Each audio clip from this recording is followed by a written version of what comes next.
Hey, what is up, mortals? Welcome to Season 3, Part 3 of What If Deku Had Venom. Shigaraki was clapping his hands in delight after all of the chaos that had happened not too long ago. The League of Villains were finally getting a grip of themselves again. Magni died. Yes, that happened, and he was plotting his revenge against Overhaul. But he had to play things smart. Last time he was reckless. But he wouldn't react the same again. This time, he tested Toga's abilities. Shigaraki knew what kind of quirk the girl had, but he didn't know how well she was at using it. He confronted her about it. She insisted that she was exceptional in being a spy with her quirk. Shigaraki nodded. He had 2 missions for her at the time. The first mission was to infiltrate UAS rival Hero High School, Shikzu High, and keep up the impression that she was simply one of the students there until the provisional license exams were over. He'd managed to gather info about when it would be taking place from Jurin. It went perfectly. Heck, it was even better than he expected. She was able to take on the appearance of this one girl from Shikzu, and she even made it into the provisional licensing exam. She was able to see how all of these hero students performed. She told him everything she saw during the time. She even mentioned the UA students. The ones that caught his interest the most were Bakugo, Todoroki, Uraraka, and Midoriya. Ah, you should have seen him. Izuku was so strong, and he even made some people bleed. It was so beautiful. What do you mean when you said he made some people bleed? Oh, nothing much. When he was getting cornered by some opponents, he would just barge through them. Other times, he would use his webs to drag some of his opponents down so they would be in arm's reach for his classmate. He even tag-teamed with the Space Girl to make obstacles for people that were gunning for them. Shigaraki meditated on these words. It seemed like their fighting style got a bit more aggressive since the sports festival, possibly after their experimentation as well. Wait, Shigaraki laughed. 2 tortured souls who worked together seemed like a bad combination, especially with the fact that these tortured souls probably wanted revenge on their oppressors. He could use that to his advantage, but he focused his thoughts back on Toga. Toga, I have another mission for you. Infiltrate the Shai Haseki. What? Calm down and be quiet for a second. I'm going to be making a phone call. What kind of foe? Shigaraki lifted up a finger signaling for her to keep her mouth shut. He pulled out his phone, a card, and dialed in a number. Hello, who's this and how did you get this number? It's Shigaraki. I've thought it over since our last interaction, and we really did start off on the wrong foot. Depending on certain conditions, I'd be more willing this time around to join forces, just not the League getting absorbed into the Yakuza. You think we can arrange a meeting with that in mind? Once they arranged a time for Shigaraki to come to the Yakuza hideout, Shigaraki hung up. He looked back at Toga and smiled at her. Here's the plan. A couple days passed and Shigaraki was found sitting in a chair with his hands together. He was tapping his thumbs together. The frame zoomed out to reveal the whole room. Shigaraki sat directly facing Chisaki. One of his minions also sat next to Chisaki. Shigaraki looked around the room for a second before he broke the silence. What a depressing atmosphere. I like it. It's clean, not cluttered at all. Oh.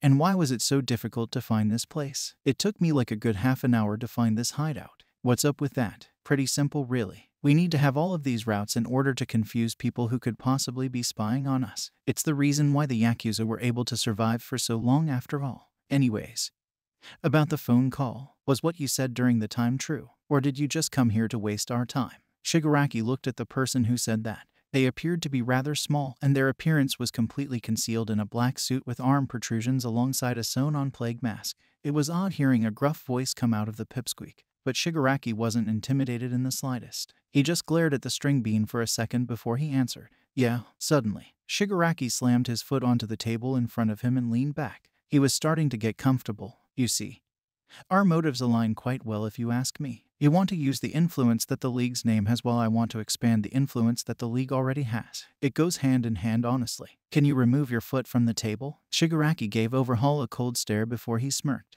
To be honest, you should be bowing down to me in respect. Look, there's something very important to know about the League of Villains. We answer to no one. We move however we like ... but we are willing to do a collaborative venture of the sorts with those who are interested. Is that all? One more thing. Chisaki raised an eyebrow. Naturally, I can't just give out my organization's name to anyone. They'd have to have a plan of the sorts before we can come to an agreement.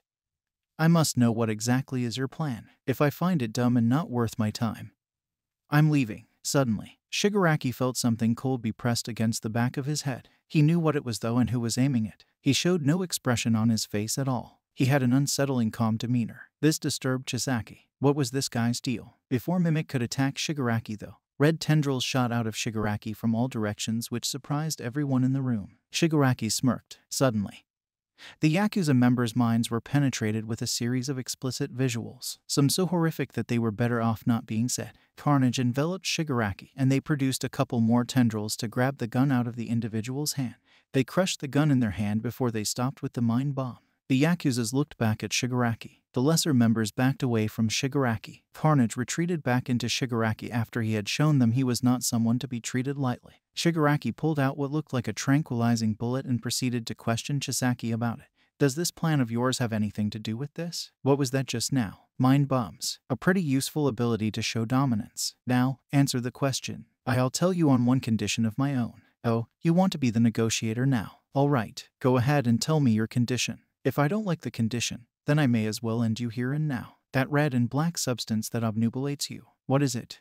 I won't tell you that piece of information right now. That requires more trust to be gained between our organizations. Overhaul nodded before he spoke again. The limelight moved away from this interaction, though. It focused now on Izuku and Mirio's interaction. They were in a secluded area where no one else would hear them. Before we get back into the story, I would like to say that we've got a second channel called Anime Deep Dive. Anime Deep Dive goes over the hard facts of the anime presented. Now, in case you guys didn't know, we have a third channel called We the Celestial Naruto What If. We the Celestial Naruto What If mainly focuses on our Naruto What If series. If you are interested in content like this, please go check the description below or click the eye icon in the top right corner. Now, with that out of the way, let's get back into the story. I see that All Might wasn't lying when he said you were one of his most interesting students. Izuku was confused by Mirio's statement.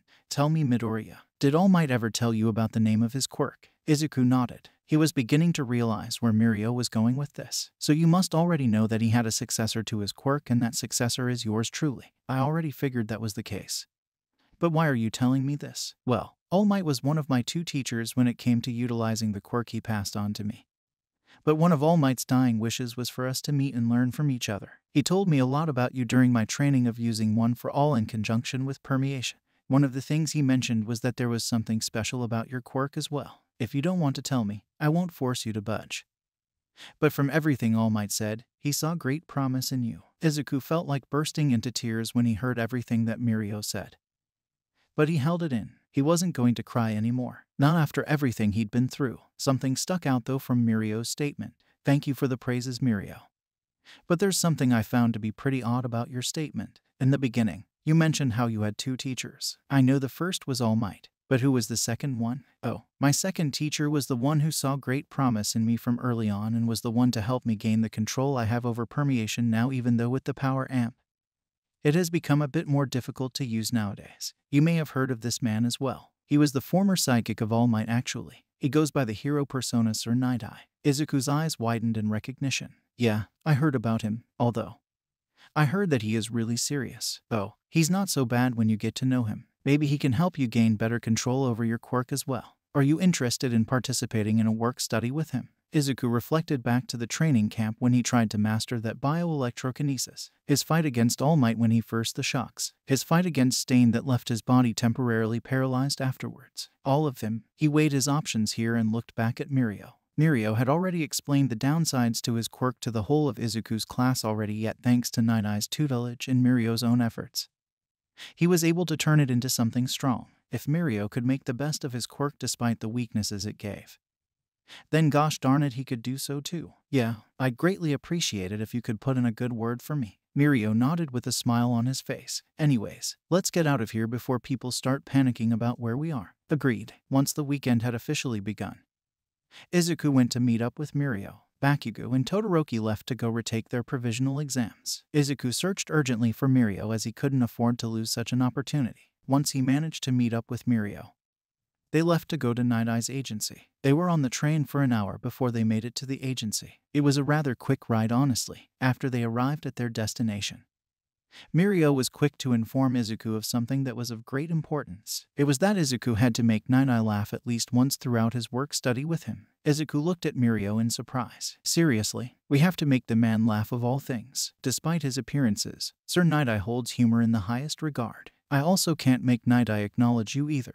You'll have to earn it on your own. As soon as the two entered Night-Eye's office, The first thing they saw was a blue-haired girl strapped to a strange contraption device while a man with green hair and a gray suit watched her. She was laughing hysterically. I didn't know he was also into BD. Sir Night Eye, I brought in a first year from UA. He was interested in being part of your work study. Oh, by the way, Izuku. That girl trapped in the contraption was Bubble Girl. She's one of Night Eye's sidekicks and she just got punished for not being funny. Izuku gulped when he heard this. I see. I'm assuming Mirio already told you about how serious I take humor. That may be the deciding factor of whether I approve of you or not for the work study. Izuku nodded before he put on his best All Might expression. He used it to introduce himself to Night Eye. But the tall man didn't find it humorous in the slightest. Instead, he reprimanded Izuku for the joke as he found it to be disrespectful of All Might and his legacy. When he calmed down, he went right back to business. So, allow me to get this straight. You want to do a work study under me. Is that correct? Give me your contract. Once Izuku did so, Night Eye looked at the paper. He grabbed his stamp, but paused. He gazed back at Izuku. And how would I benefit from you? As far as I'm concerned, my agency is doing just fine with 2 psychics and 1 student intern. What do you have to offer? Izuku was speechless. He didn't know what to say. Is he trying to challenge us? How about you demonstrate your abilities to me? Do everything in your power to grab my stamp in 3 minutes and stamp the paper yourself if you truly wish to intern at my agency. You don't have to worry about messing up the room and you won't have to worry about me counterattacking either. At most, I will not make it easy for you to grab the stamp. Cocky much. Venom consumed Izuku and his armor in his Inkai substance. Izuku got into a fighting stance and charged at Night Eye. He shot a web at Night Eye's stamp, but Night Eye saw this from a mile away. He adjusted his arm and caused Izuku to miss his target. Izuku tried again, but he got closer this time. He turned invisible for a second. This surprised Night Eye. But he then felt something tug at his stamp. He looked to the arm that held his stamp and saw the stamp begin to slip out of his hand. So he can turn invisible? Neat trick, but not good enough. Night Eye yanked his stamp back. He spun around and closed his eyes. He listened more for Izuku's footsteps. He couldn't see the boy, but he could at least hear him. A couple footsteps. A sudden shift of air.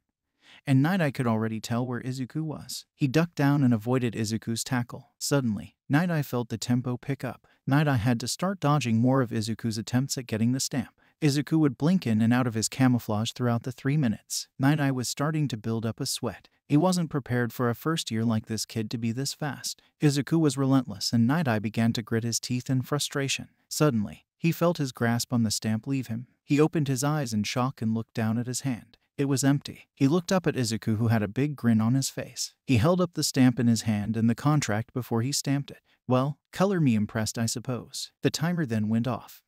I suppose I have to accept you as a student intern now. Izuku cheered. Sweet. Now, chocolate. Night Eye sent Izuku off and Night Eye sat down at his desk in deep thought. He observed the room and noticed that his 10-year All Might memorabilia was left intact. He was even more impressed with Izuku now. Looks like Tsukechi was right in allowing a first year to keep that symbiote of his. The other symbiotes that were gathered from the investigation are going to be quite useful in taking down the League of Villains and Yakuza. They'll be of even greater importance now with this new information about the League of Villains collaborating with the Shai Hasakai. Midoriya may have proven his worth in using the symbiote, but I still find that he's making a big mistake here choosing first years of all people to gain symbiotes during this work study. Thank you all for watching the video to the end. Now there are a few more things that I'd like to go over before the video ends. On behalf of We the Celestials, I'd like to thank the writer for this video, as well as the editors for this video.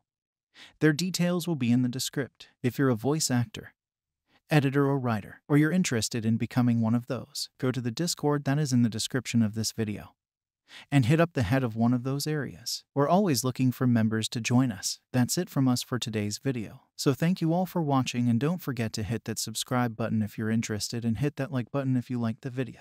Until next time, peace out mortals. Have an amazing day.